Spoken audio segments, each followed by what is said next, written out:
जय श्री कृष्णा। मैं हूं पंडित सुनील भारद्वाज। आज हम बात करेंगे, घर के अंदर कभी कभी बीमारी पीछा नहीं छोड़ती। बहुत चाहते हैं लोग कि हम निरोगी हो नहीं पाते। साथ में ये भी आपको बताएंगे आज कि अगर रोग हो जाए तो क्या करें। एक आयुर्वेद चिकित्सक, ज्योतिष और वास्तु विशेषज्ञ की सहायता से हम आपको ये बताएंगे कि किस प्रकार से रोगों का निवारण हो सके और साथ में आपके घर में जो त्रुटि है वो कैसे दूर हो। तो सबसे पहले हम ये समझ लेते हैं कि रोग आते किस वजह से हैं, क्या कारण होता है रोगों के आने का। सबसे पहले तो अगर हमारे घर में सोने की दिशा उपयुक्त ना हो, वास्तु के हिसाब से कहा गया है कि उत्तर की तरफ सिर कर नहीं सोना चाहिए। जो व्यक्ति अपने शयन कक्ष में उत्तर की तरफ सिर करके सोएगा उसको बीमारियां बहुत जल्दी घेर लेंगी, क्योंकि नॉर्थ अपनी तरफ पुल करता है, जिसके कारण से उसका हेड अगर नॉर्थ में होगा तो उसको बहुत सारी बीमारियां होंगी। सोते समय सिर्फ दक्षिण की तरफ ही होना चाहिए। और याद रखें कि अगर बच्चा है 12 साल या 15 साल तक, वो पूरब की तरफ भी सिर करके सो सकता है। इसके अलावा किसी और दिशा में अगर वो सिर करके सोएगा तो उसको रोग घेरे रहेंगे।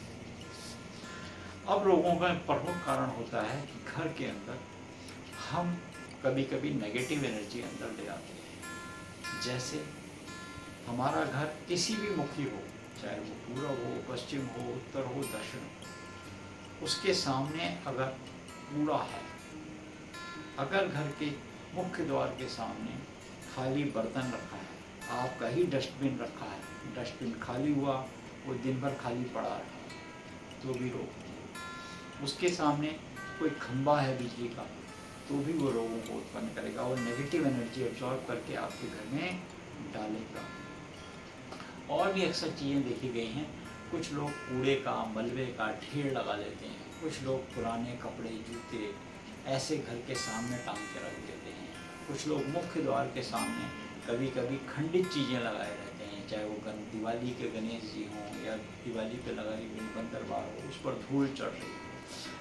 कुछ समय तक तो वो पॉजिटिव एनर्जी देती है, मगर बहुत समय बाद जब वो खंडित हो जाती है, जिस पर धूल चढ़ जाती है, जिस पर एक दो बरसातें निकल जाती हैं, वो खराब हो चुकी होती है, अगर वो लगी रहती है तो भी वो नेगेटिव एनर्जी देना शुरू कर सकती है। ऐसे ही कभी कभी हम बंदरबार लगा लेते हैं, पत्ते लगा लेते हैं, सूखे हुए पत्ते जब हो जाते हैं तो भी वो नेगेटिव एनर्जी देते हैं। कभी कभी वो हवा से बजते भी हैं।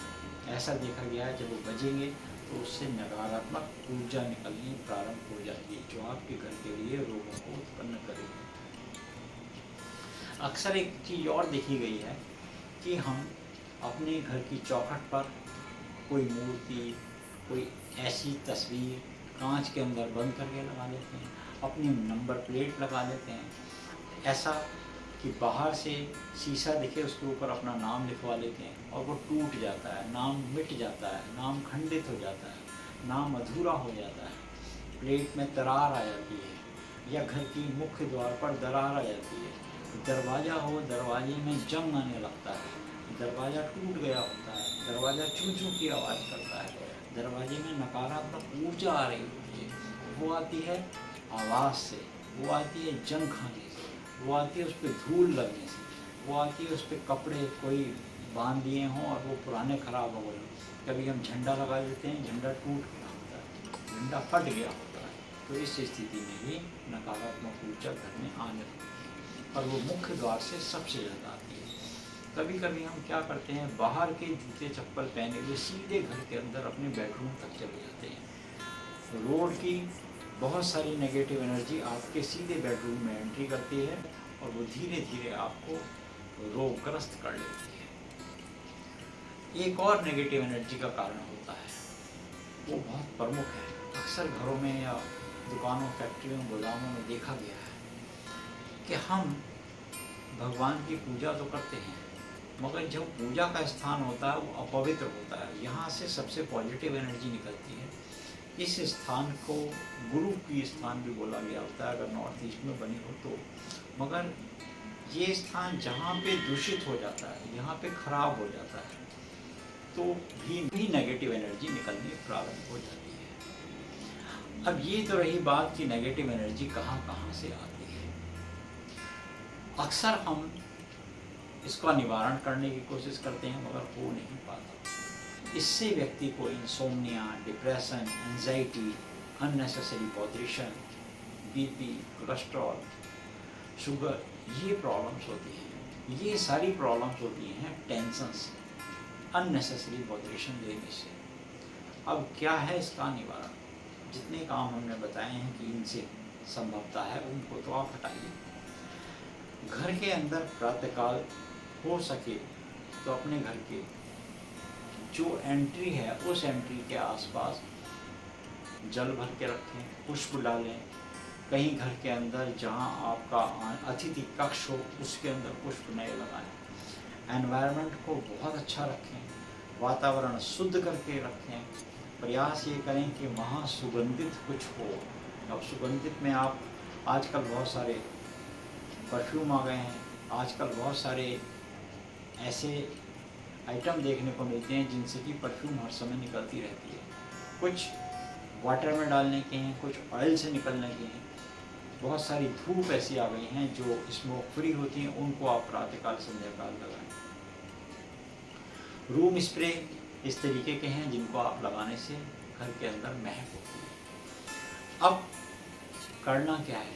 एक तो अपने कपड़े प्रतिदिन धुलवाएं, टंगे ना रहें, नल पे ना टंगे हों, किवाड़ के पीछे ना टंगे हों, किवाड़ के ऊपर ना टंगे हों, किवाड़ के आसपास ना टंगे हों। यानी कि वो डोर होता है जो चलता रहता है, यानी कि आपके कपड़े टंगे हुए और हिल रहे हैं, उससे आपका पंच तत्व जो होता है वो हिलता रहेगा। आपको वाटर रिटेंशन की प्रॉब्लम होगी, आपको वायु तत्व के रोग होंगे, और वायु तत्व के रोग 80 होते हैं। इससे आपके बदन में पीड़ा होने प्रारंभ हो जाएगी। तो कुछ प्रिकॉशंस हैं जो लें। खाना कैसे खाएं, कैसे ना खाएं, ये अगले वीडियो में हम बताएंगे। उसमें भी आपको समझा देंगे कि किस तरीके से बचा जा सकता है। ये वीडियो कैसा लगा कमेंट सेक्शन में जाकर अवश्य लिखिए। चैनल को सब्सक्राइब कर लीजिए ताकि अगली वीडियो की नोटिफिकेशन आपके पास आसानी से आ सके। जय श्री कृष्ण।